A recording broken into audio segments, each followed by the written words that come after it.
চাপে পড়ে লকডাউনের সম্ভাবনা ওড়ালেন কেন্দ্রীয় মন্ত্রী।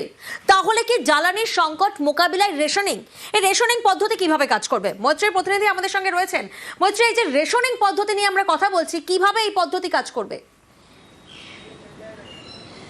দেখো, এখনো পর্যন্ত কিছু ভাবনা চিন্তা রয়েছে কেন্দ্রীয় পেট্রোলিয়াম মন্ত্রকের তরফ থেকে, এবং সেই বিষয়টা নিয়ে আলাপ আলোচনা চলছে, যেটা আমরা সূত্র মারফত জানতে পারছি যে মূলত স্কুল, কলেজ, অফিস, আদালত, যেখানে রেগুলার প্রচুর প্রাইভেট ভেহিকল যাতায়াত করে সেই সমস্ত জায়গায় এবং বিশেষত বড় শহরগুলিতে সেক্ষেত্রে দাঁড়িয়ে কিছু রেস্ট্রিকশনস এবং কিছু রেশনিংয়ের ব্যবস্থার কথা ভাবা হতে পারে। সেটা আগামী দিনে পেট্রোলিয়ামের যোগান কতটা রয়েছে বা জ্বালানির যোগান কতটা রয়েছে সেটার কথা মাথায় রেখেই কিন্তু সেই পদক্ষেপ করা হতে পারে। সেক্ষেত্রে দাঁড়িয়ে অড ইভেন নাম্বারসে গাড়ি চালানোর থেকে শুরু করে এবং তার সঙ্গে সঙ্গে কিছুদিনের ছুটি দিয়ে দেওয়া এবং মূলত বেশি করে যে পাবলিক ট্রান্সপোর্ট রয়েছে তার উপরে অনেক বেশি জোর দেওয়া, এই সমস্ত ভাবনা চিন্তার বিষয়ও কিন্তু এই মুহূর্তে এখনো পর্যন্ত ভাবনা চিন্তা বা এগুলো এই সমস্ত দিকগুলোকে খতিয়ে দেখা হচ্ছে পেট্রোলিয়াম মন্ত্রকের তরফ থেকে।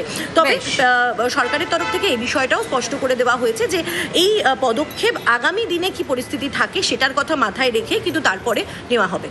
একেবারেই। কিন্তু এই পদক্ষেপ কতটা কার্যকর হবে, কিভাবে পেট্রোল ডিজেলের রেশনিং হতে পারে, আমরা কথা বলেছিলাম অর্থনীতিবিদ শৈবাল করের সঙ্গে। তিনি কি ব্যাখ্যা করলেন, শোনাবো আপনাদের। প্রথমত, তেলের উৎপাদন এবং যোগান, এনার্জিরও বিরাট ঘাটতি আছে তা নয়। ভারতের ক্ষেত্রে অন্তত লকডাউন করার মতো পরিস্থিতি কোনো অবস্থাতেই নেই, কোনো কারণ ঘটেনি এই মুহূর্তে। অথচ যেটা হতে পারে সেটা হচ্ছে যে ধরুন আপনি পেট্রোল পাম্পে গেলেন, সেখানে আপনি ফুল ট্যাঙ্ক ভর্তি না করতে পেরে আপনাকে তো ট্যাঙ্ক থেকে বলা হলো যে আপনার জন্য মাত্র 15 লিটার ভরা যাবে আর কি, এবং সেটা দিয়ে আপনাকে 7 দিন চালাতে হবে, 7 দিন পরে আবার আপনি 15 লিটার ভরতে পারেন। এটা এক ধরনের রেশনিং, এবং এটার মানেই হচ্ছে যে মানুষ কিন্তু যথেচ্ছ যেরকম ব্যবহার আমরা করে থাকি অন্যান্য শান্তির পরিবেশে বা যখন যুদ্ধ বিগ্রহ নেই এবং ক্রাইসিস নেই সেরকম অবস্থায়, তার থেকে একটু বিচ্যুতি হবে। আর এই জ্বালানির সমস্যা নিয়েই মুখ্যমন্ত্রীদের সঙ্গে আজ বৈঠক প্রধানমন্ত্রীর। তুঙ্গে রাজনীতির চর্চা। মমতা ব্যানার্জি চিন্তায় থাকেন সবসময়, আরে দেশের চিন্তা মোদীকে করতে দিন না। আপনি পশ্চিমবাংলার চিন্তা করুন। 15 বছরে পশ্চিমবাংলায় কিছু করতে পারলেন না, জল দিতে পারলেন না, আপনি গ্যাস আর তেল নিয়ে ভাবছেন কেন? ও তো মোদীজি দেখছেন, চিন্তা করবেন না। সারা দুনিয়াতে এত বড় সংকট হয়েছে, করোনার সময়ও সংকট এসেছিল, সারা দুনিয়াতে আগুন জ্বলছে, ভারতবর্ষে কিছু হয়েছে? সব ঠিক আছে। টিএমসি কিছু লোককে ভয় দেখিয়ে কোথায় গ্যাসের লাইনে দাঁড় করাচ্ছে, কোথায় পেট্রোল পাম্পে পড়াচ্ছে। এই ধরনের প্রোপাগান্ডায় পড়বেন না, তাহলে সত্যি সত্যি সমস্যা হবে। কত অত্যাচারিত হবে ভারতের নাগরিক, যতদিন এ থাকবে ততদিন অত্যাচারিত হবে। কত অত্যাচারিত হবে ভারতের নাগরিক, যতদিন এ থাকবে ততদিন অত্যাচারিত হবে।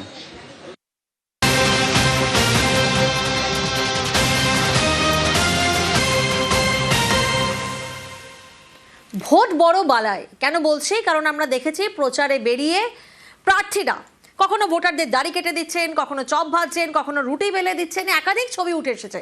আজ আরো একটা ছবি দেখাই আপনাদের। দেখুন, প্রার্থী তিনি সিলিন্ডার কাঁধে করে নিয়ে ঘরে পৌঁছে দিচ্ছেন গ্রাহকের। এ ছবি সাঁইথিয়ার।